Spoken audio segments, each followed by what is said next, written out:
Kom ons bid net saam. Baie dankie Hemelse Vader, dat U ons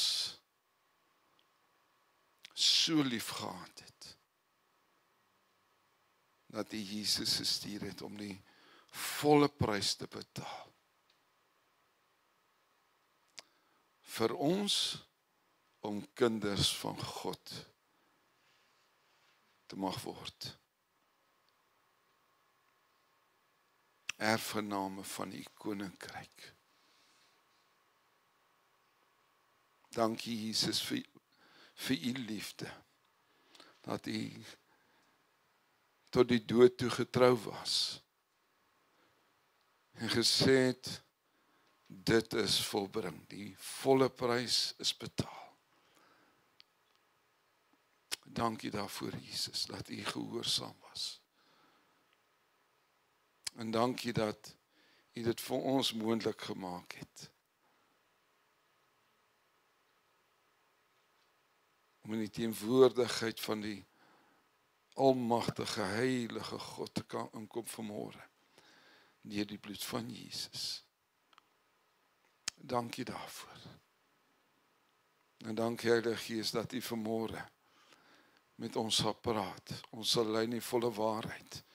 En as daar dinge is wat ons geglo het wat leuns is, dat U dit sal verwyder uit ons, nie net uit ons gedagtes nie, maar uit ons harte uit. Sodat ons sal weet, ons behoort aan 'n liefdevolle Vader. Wat liefde is. En dankie Heilige Gees dat U ons help om hom te ken. Wat liefde is. Soos wat ons vanmôre weer gehoor het.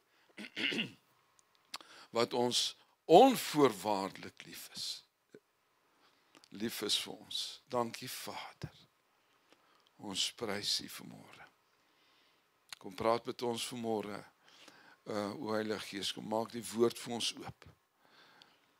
Dat ons sal hoor, nie net sal hoor nie, maar dat ons die diepte van dit wat U aan die kruis gedoen het, beter sal verstaan.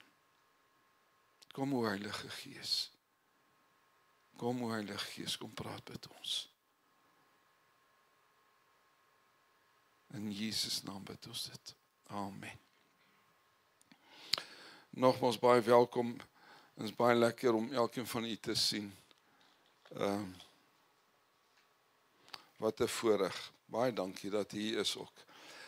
Ek gaan vanmôre kan ek fokus net op die nagmaal en wat bijsonders is vir my elke keer wat 'n mens meer lees en oplees en bietjie navors oor die nagmaal, besef mens net hoe min weet ons van die nagmaal of die dieptes van die nagmaal verstaan ons nog nie heeltemal. Kom ek maak dit persoonlik. Dinge wat die Here meer en meer openbaar in ons. Ek wil vir U sê die nagmaal seker die belangrikste faset seker van Jesus se lewe. Want die nagmaal is tog die kruisiging. En dis wat dit vir ons die tekens dat hy vir ons sterf het en sy bloed vir ons betaal het. Maar ek het iets afgekom wat vir my net baie bijsonders was. En ek wil hê ons gaan by Genesis begin en hopelik gaan ons stop voor Openbaring. Want my vrou wil op verlof gaan. Ek beter baie vinnig en baie kort praat. Kom ons gaan na Genesis 14 toe. Genesis 14 en ek gaan vir my vra nou, hoe kom jy by die nagmaal uit by Genesis? Ek was net so verbaas toe ek hierdie dinge lees. Genesis 12, kom ons kyk net na Genesis 12, ek gaan nie lees nie, dis waar God vir Abraham geroep en sê, luister jy, kom uit daai mens uit, en ek wil jou seën, dis hoofstuk 12. Dan hoofstuk 13 gaan oor Lot en Abraham wat geskei het van mekaar, een kies een kant, die ander een die berggedeelte, die ander deel die mooi gedeelte, en dan kom ons by hoofstuk 14, en dis waar ek wil lees.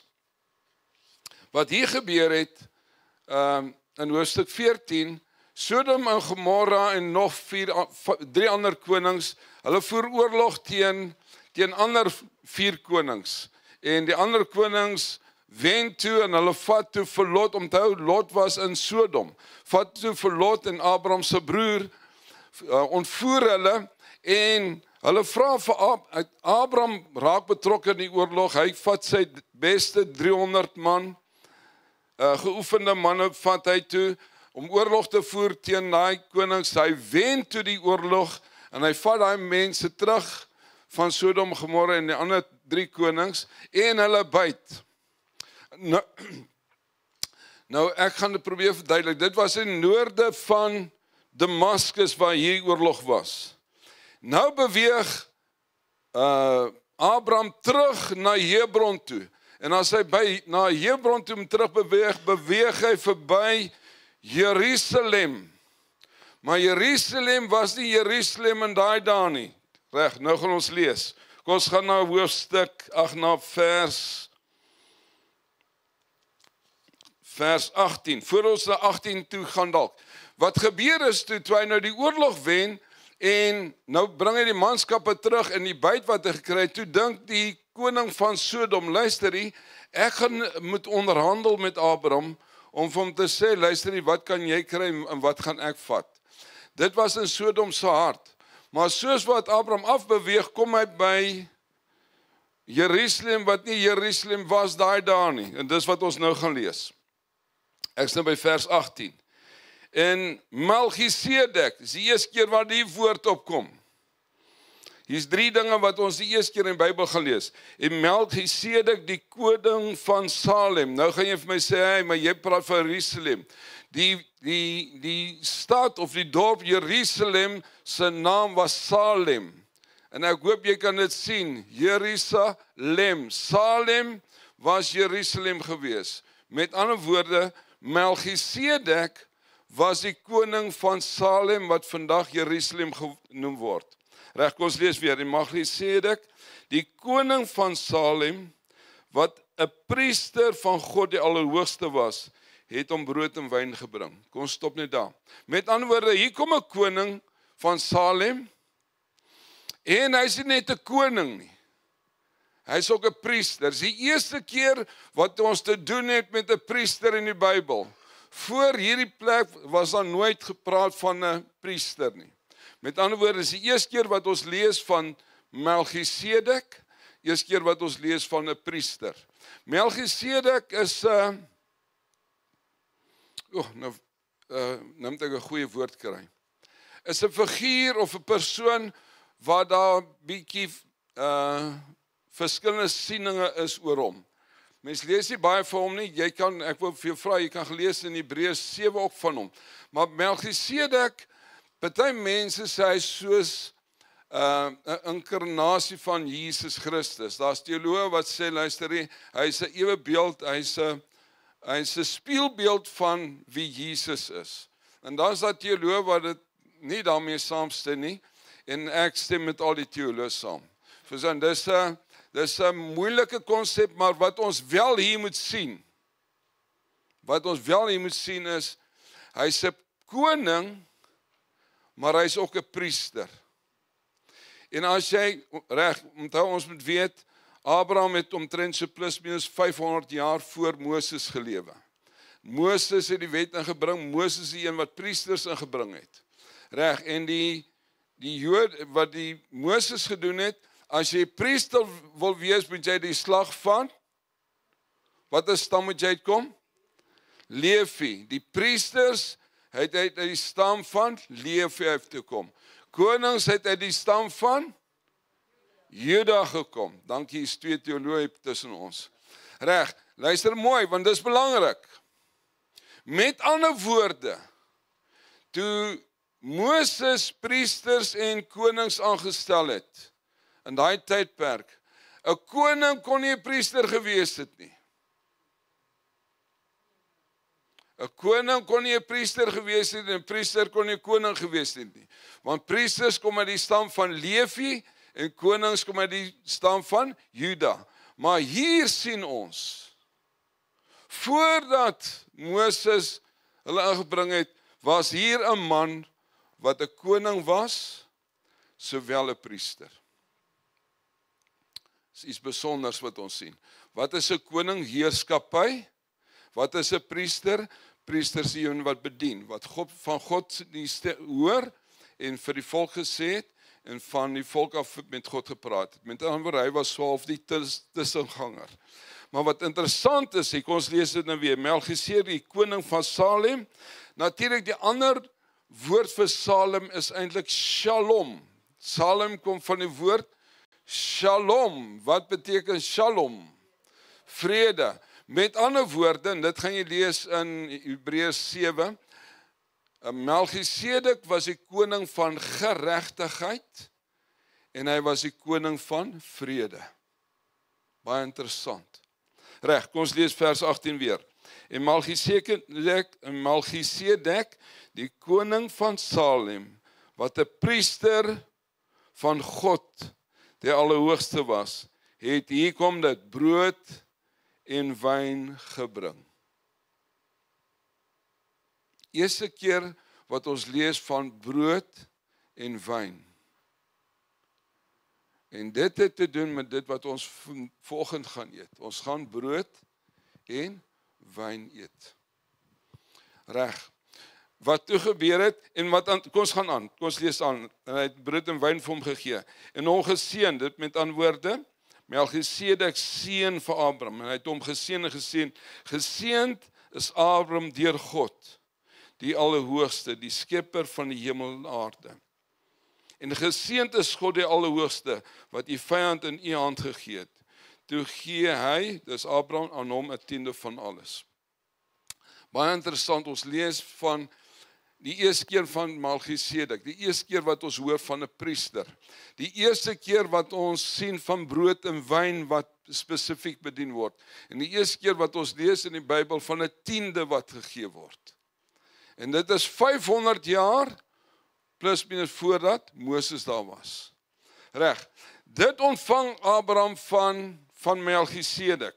Reg, wat toe gebeur het, onthou wat ek vir gesê, hulle het in noorde van Damaskus oorlog gevoer, toe hy by Salem kom, uitgeput, toe kom die koning van Salem, Melchisedek, en hy seën hom, maar u onthou nog dat die koning van Sodom wou hom ook gesien het.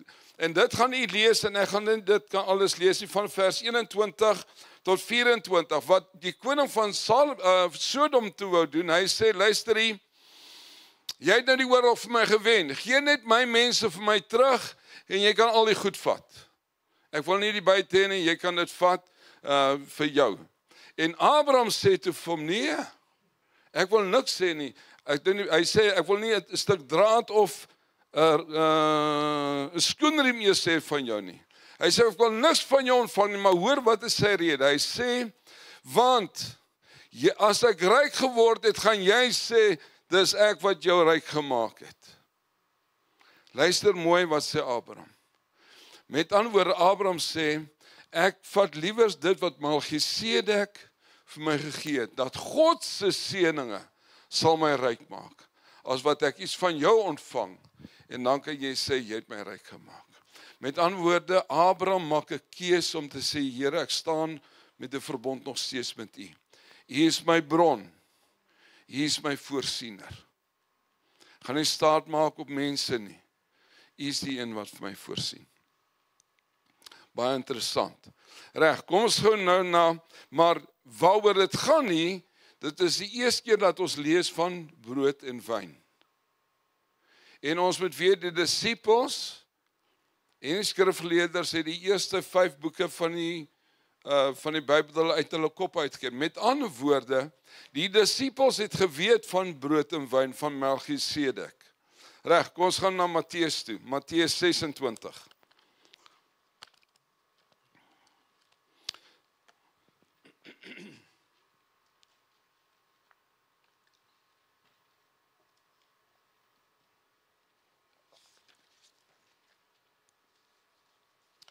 Matteus 26, en hier is die eerste keer wat ons sien, waar Jesus die nagmaal,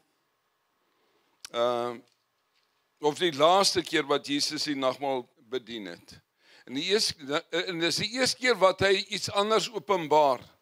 Onthou, dit kom van die Pasga af, wat die Jode gevier het, brood wat hulle geëet het, die wyn wat hulle gedrink het. En nou kom ons by Matteus 26, kom ons lees vers 26 en 27.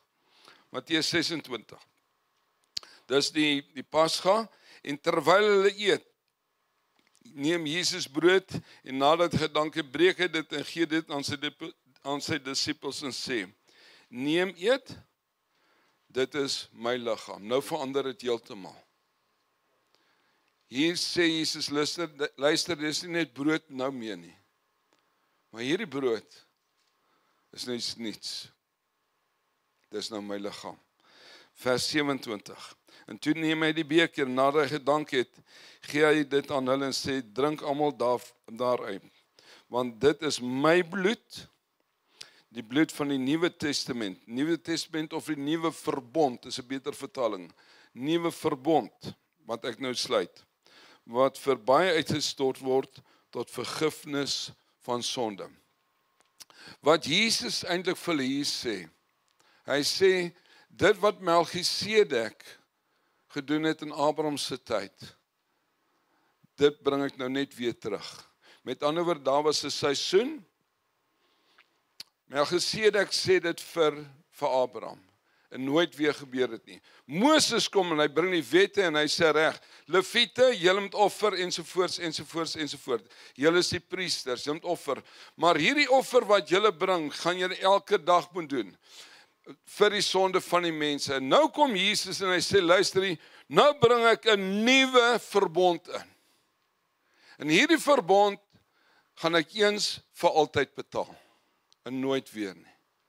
En dit kan jy gaan lees in Hebreërs 7. Praat hy hoe die verbond, die ambt wat die Lewiete gehad het as priesters, was 'n tydelike ding. En hulle moes aanhou betaal vir die sondes. En nou kom Jesus sê, luister maar, dit gaan nou stop. Luister mooi, ek is 'n priester en 'n koning volgens die orde van Melchisedek. Dis wat Jesus eintlik hier vir hulle sê. En ons weet dat Jesus is die priester, en ons weet hy is die koning ook.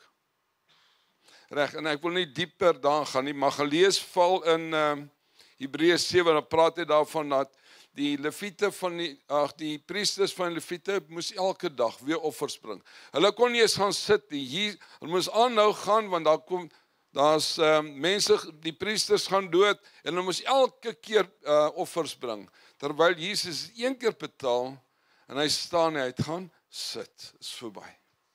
Reg, maar gaan lees dit in Hebreërs 7, dan gaan ons na Johannes 6 toe. Johannes 6,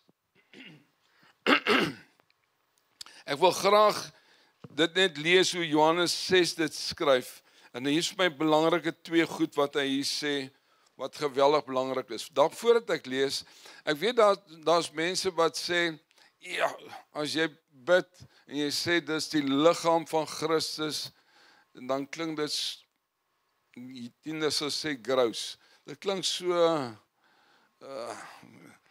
grous. En, ons druk die bloed van Jesus. Wat baie interessant is, in die tyd van die disippels, die mense, wat is 'n goeie woord vir ongelowiges? Die heidene. Die heidene het gehoor hoe die disippels praat, sê luister, ons gaan vandag die liggaam van Jesus eet en sy bloed drink. Hulle het hulle beskuldig van kannibalisme. Want die disippels het in daai dag sê, ons gaan die liggaam van Jesus eet, en ons gaan sy bloed drink. Met ander woorde, dis nie verkeerd om te sê, dankie Jesus, dat ons die liggaam eet nie. Kom ons gaan na vers 53 toe. Ek is by Johannes 6, 53. Hier sê vir hulle, voorwaar, ek sê vir julle, as julle nie die vlees van die seun van die mens eet en sy bloed drink nie. Luister mooi wat sê hy. Het julle geen lewe in julle self nie. Daai woord lewe is sozo. Dit is toe God sy asem in Adam ingeblaas het, het hy 'n lewende wese geword. En nou sê Jesus, as julle nie my liggaam eet en my bloed drink nie, het julle geen lewe in julle nie. En die versie daarna, kom ons gaan, hy sê in vers 54, hy wat my vlees eet en my bloed drink, het die ewig lewe, dis 'n ander woord. Met ander woorde, daar's lewe, dis baie belangrik wat ek nou sê. Wanneer ons die nagmaal eet en drink, is daar lewe wat vloei in ons liggaam, sou lewe, volmaakte lewe. En dit beteken geen gebrek, geen tekortkoming nie. Dit sal Adeline volgende week vir julle sê. Reg. Maar geen gebrek, die oomblik wanneer ons sy bloed drink en sy vlees eet, is daar kragtige werkinge wat plaasvind in ons liggame, wat lewe terugbring in ons. Ek hoop u hoor wat ek sê. Reg, en dan gaan hy het ewige lewe. Kom ons lees weer 54, hy wat my vlees eet en my bloed drink, het die ewige lewe. Hy sal, en ek sal hom opwek in die laaste dae, want my vlees is waarlik spys, en my bloed is waarlik drank. Wie my vlees eet, en my bloed drink, hy bly in my, en ek in hom. Reg, nou gaan ons na 1 Korintiërs toe. Ek het nog 2 dele om te lees vir u. 1 Korintiërs, kom ons gaan na vers 10 toe, hoofstuk 10 toe. En ek vertrou die Here, dat daar net iets gaan gebeur in ons siele, dat wanneer ons daai elemente eet, dat ons regtig sal begin verstaan die krag wat daarin lê. Ek wil sê dat voordat ons lees, dis nie towerstaffe nie, die nagmaal is nie 'n towerstaffe nie. Dis 'n realiteit, dis 'n waarheid, wat ons moet verstaan, want daar's groot krag in die bloed en die liggaam van Christus. Reg, ek gaan 1 Korintiërs 10 vers 16 toe. Jy sal sien, die hele hoofstuk 10 gaan oor afgode kos, wat die Paulus vir hulle sê, luister hier, moenie betrokke raak by afgode offers, vleis wat geoffer is aan afgode nie. Dis waaroor hierdie hoofstuk 10 gaan. Ek gaan net lees, kom ons begin by vers 15. Ek spreek, kom ons gaan na 14. Daarom my geliefdes, vlug van afgodediens. Ek spreek soos met verstandige mense, oordeel self wat ek sê. En nou kom in vers 16. Die beker van veroordeling. Dis nie wat daar staan nie. Dis wat ons geleer is in die verlede. Maar Jesus sê, dis nie 'n beker van veroordeling nie, beskuldiging nie. Dis die beker van danksegging. Hy sê die beker van danksegging, wat ons met danksegging seën. Is dit nie die gemeenskap met die bloed van Jesus, van Christus nie? En die brood wat ons breek, is dit nie die gemeenskap met die liggaam van Christus nie? Ek word net dit gewys het. My boetie en sussie, die nagmaal is nie 'n veroordeling nie. Dis 'n danksegging, dis seën. Dis die seëninge van die Here wat daar is. Reg. Dan praat, en ek gaan nie res met u lees. Kom ons gaan na hoofstuk 11 toe. Hoofstuk 11 vers 23. Onthou, dis Paulus wat hier skryf. Hy sê, want ek het van die Here ontvang wat ek ook aan julle oorgelewer het, dat die Here Jesus in die nag wat hy verraai is, brood geneem het. Kom ons stop net daar. Wat baie belangrik is, hoe belangrik die nagmaal is dat Jesus openbaar hierdie goed aan Paulus. Onthou, Paulus was nie met die laaste pas gedaan nie. Met my?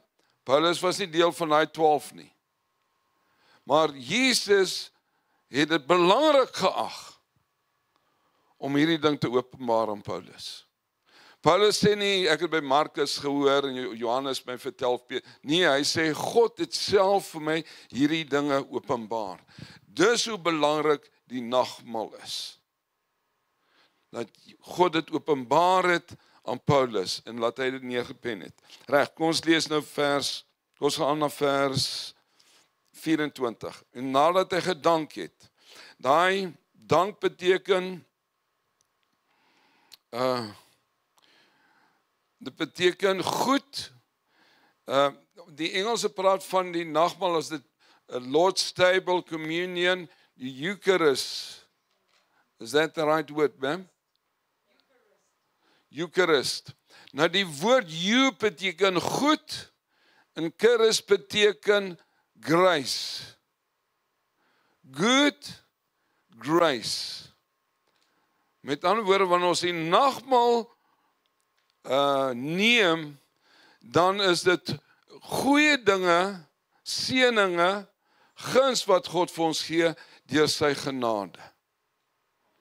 Reg, kom ons lees weer. En nadat hy gedank het, het hy dit gebreek en gesê, neem eet, dit is my liggaam wat vir julle gebreek word. Doen dit tot my gedagtenis. Onthou daai woord. Doen dit tot my gedagtenis. Vers 25. Net so die beker na die ete met die woorde. Hierdie beker is die nuwe verbond in my bloed. Doen dit so dikwels as julle daarin drink tot my gedagtenis. Met ander woorde, en dis waar klemverskywing gekom het in my lewe. In die verlede, as ek nagmaal gevat het, het ek dit nie tot Jesus se gedagtenis gedoen nie, maar ek het na myself gekyk. Ek is geleer, jy moet nou self kyk, self ondersoek. Want as daar dalk iets verkeerd is in my lewe, dan kan ek dalk moeilikheid optel. Dis nie wat Paulus sê nie. Paulus sê, luister nie, is nie tot jou gedagtes nie, fokus op die prys wat Jesus betaal het. Is tot sy gedagtenis, wat hy gedoen het. Dis waaraan jy moet dink as jy nagmaal neem. Kom ons gaan aan. Want so dikwels, vers 26, want so dikwels as jy die brood eet en die beker drink, verkondig julle die dood van die Here totdat hy kom. Daar sê dit weer duidelik. Waaraan moet ons dink as ons die nagmaal gebruik? Aan sy dood. Die prys wat hy betaal het. Nommer 2, en hy gaan weer terugkom. As ons nagmaal gebruik, ons sê, dankie Jesus wat u gedoen het vir my. Maar dankie, ek weet, u kom weer. Halleluja, u kom weer. Kom ons gaan aan. Vers 27. Wie dan op onwaardige wyse hierdie brood eet en die beker van die Here drink, sal skuldig wees aan wat? Aan die liggaam en aan die bloed van die Here. Met ander woorde, as ons dit op 'n onwaardige wyse eet, dan is ons skuldig aan die liggaam, aan die brood en aan die wyn, aan die bloed. Kom, ons gaan, daar is nog 'n vers wat dieselfde sê. Hy sê, vers 29. Ons gaan 28, maar die mens moet homself beproef. Hierdie woord beproef is nie negatief nie. Die woord beproef beteken 'n positiewe denke oor die nagmaal. Vers 29. Wie op 'n onwaardige wyse eet en drink oordeel oor homself, terwyl hy die liggaam, hier gaan dit, terwyl hy die liggaam van die Here nie onderskei het nie. Daarom is daar onder julle swakkes, sieklikes en 'n aantal het ontslaap. Reg, ek wil vir u probeer verduidelik wat beteken die woord onwaardige wyse. Want Paulus sê, die wyse wat jy die nagmaal gebruik, moet op waardige wyse wees. Ek probeer nou dink wie het 'n grand car. Hier is niemand wat 'n grand car het nie. Maar ja, kom sê Tannie Deline het 'n baie grand car. Nee, maar sy het, haar kinders is al groot, dis nie jy nie. Kom sê maar Gideon het 'n baie grand car. En sy dogter is nie 'n bakkie nie, dis 'n kar. Sy dogter vra pa leen vir my die kar en sy vat die voertuig en as hy terugkom het Phoebe gedink dis 'n 4x4. Sy het die wêreld in die bosse rondgery, die kar se krap, dis modder en stof oral. Raai wat gaan Gideon sê? Jy het die voertuig op 'n onwaardige wyse gebruik. Hoor jy wat sê hy? Hy sê die waarde, hierdie voertuig is so waardevol, jy kan nie so, hy sal nooit sê die woord stupid nie, maar dis wat ek sê. Jy kan nie so stupid wees om hierdie waardevolle voertuig vir my vir dit te gebruik het nie. Paulus sê, wanneer ons die nagmaal gebruik, moet ons besef wat is die waarde van die elemente. Hoor jy wat praat hy? Hy sê, en dis wat ek en jy meer en meer moet leer, Here, wat is die waarde van daai goed? Die onwaardige wyse is wanneer ons nie besef wat het Jesus vir my betaal nie. As ek sommer net die beker vat en drink en die brood eet en ek dink nie waarvoor het hy betaal nie.